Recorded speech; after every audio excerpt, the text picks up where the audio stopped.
اعوذ باللہ من الشیطان الرجیم بسم اللہ الرحمن الرحیم۔ السلام علیکم ورحمۃ اللہ وبرکاتہ۔ مولانا رومی نے سلطان محمود غزنوی کا ایک عجیب واقعہ لکھا ہے جو بڑا عبرت خیز و سبق آموز ہے۔ وہ یہ کہ سلطان محمود غزنوی کے زمانے میں چوروں کا کچھ زور ہو گیا تھا۔ بادشاہ اس کی وجہ سے پریشان ہوا اور چوروں کو پکڑنے کے لیے ایک عجیب تدبیر نکالی کہ شاہی لباس اتار کر چوروں کا سا لباس پہن لیا اور شہر میں گشت کرنے لگا۔ ایک جگہ پر دیکھا کہ بہت سے چور اکٹھے بیٹھے ہوئے آپس میں باتیں کر رہے ہیں۔ بادشاہ بھی ان میں بیٹھ گیا۔ چوروں نے پوچھا کہ تم کون ہو؟ بادشاہ نے کہا میں بھی تم جیسا ہوں۔ چوروں نے سمجھا کہ یہ بھی کوئی چور ہے۔ انہوں نے کہا تم کوئی اپنا ہنر بتاؤ، اگر تمہارے اندر کوئی ہنر ہوگا تو تم کو اپنے ساتھ شریک کر لیں گے، ورنہ نہیں۔ بادشاہ نے کہا پہلے آپ لوگ اپنا ہنر بتاؤ، پھر میں بھی اپنا ہنر بتاؤں گا۔ ایک چور نے کہا کہ میں اونچی سے اونچی دیوار پھاند کر مکان میں داخل ہو جاتا ہوں، اگرچہ بادشاہ کا قلعہ ہی کیوں نہ ہو۔ دوسرے نے کہا میری ناک کی یہ خاصیت ہے کہ کسی جگہ کی مٹی سونگھ کر بتا دیتا ہوں کہ یہاں خزانہ ہے یا نہیں۔ تیسرے چور نے کہا میرے بازو میں اتنی طاقت ہے کہ میں گھر میں گھسنے کے لیے اس میں سوراخ کر سکتا ہوں۔ چوتھے چور نے کہا میں ماہر حساب ہوں، کتنا بڑا خزانہ کیوں نہ ہو چند لمحوں میں حساب لگا کر تقسیم کر دیتا ہوں۔ پانچویں چور نے کہا میرے کانوں میں ایسی خاصیت ہے کہ میں کتے کی آواز سن کر بتا دیتا ہوں کہ کتا کیا کہہ رہا ہے۔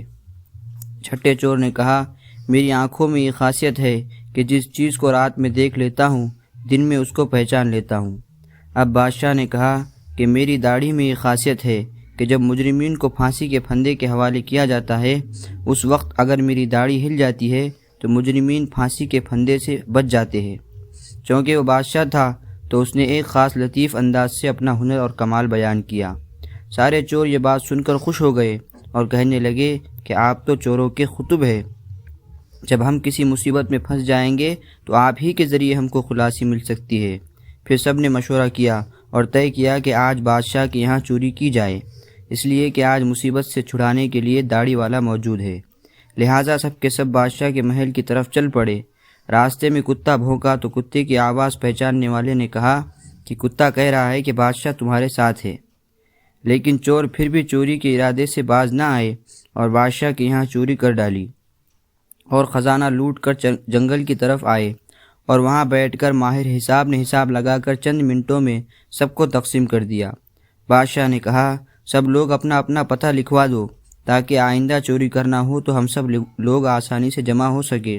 سب کا پتہ نوٹ کر لیا گیا اور سب نے اپنا اپنا راستہ لیا۔ اگلے دن بادشاہ نے عدالت لگوائی اور پولیس کو حکم دیا کہ سب کو پکڑ کر لاؤ۔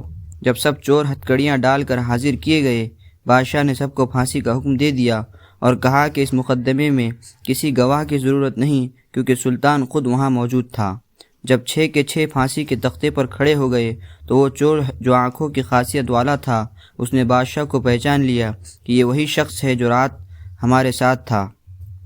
وہ تختے دار سے چلایا کہ حضور کچھ دیر کے لیے امان دی جائے اور آپ سے تنہائی کا موقع دیا جائے۔ بادشاہ نے کہا ٹھیک ہے، تھوڑی دیر کے لیے پھانسی موقوف کر دو اور اس کو میرے پاس بھیج دو۔ اس نے حاضر ہو کر عرض کیا کہ ہر ایک نے اپنی خاصیت بتا دی، ہر ایک نے اپنا ہنر بتا دیا۔ ہمارے وہ ہنر جن پر ہم کو ناز تھا انہوں نے ہماری بدبختی کو اور بڑھایا کہ آج ہم تختے دار پر ہیں۔ اے بادشاہ، میں نے آپ کو پہچان لیا ہے کہ آپ نے وعدہ فرمایا تھا جب مجرموں کو تختے دار پر چڑھایا جاتا ہے اگر اس وقت میری داڑھی ہل جاتی ہے تو مجرمین پھانسی سے نجات پا جاتے ہیں۔ لہٰذا آپ اپنا ہنر ظاہر فرمائیں تاکہ ہماری جان خلاصی پائے۔ سلطان محمود نے کہا تمہارے ہنروں نے تمہیں مبتلا خیر کر دیا، لیکن یہ شخص جو سلطان کا عارف تھا اس کی چشم سلطان شناس کے طفیل میں تم سب کو رہا کیا جاتا ہے۔ اس عجیب و غریب قصے کو بیان کر کے مولانا رومی کہتے ہیں کہ دنیا میں ہر شخص اپنے ہنر پر ناز کر رہا ہے۔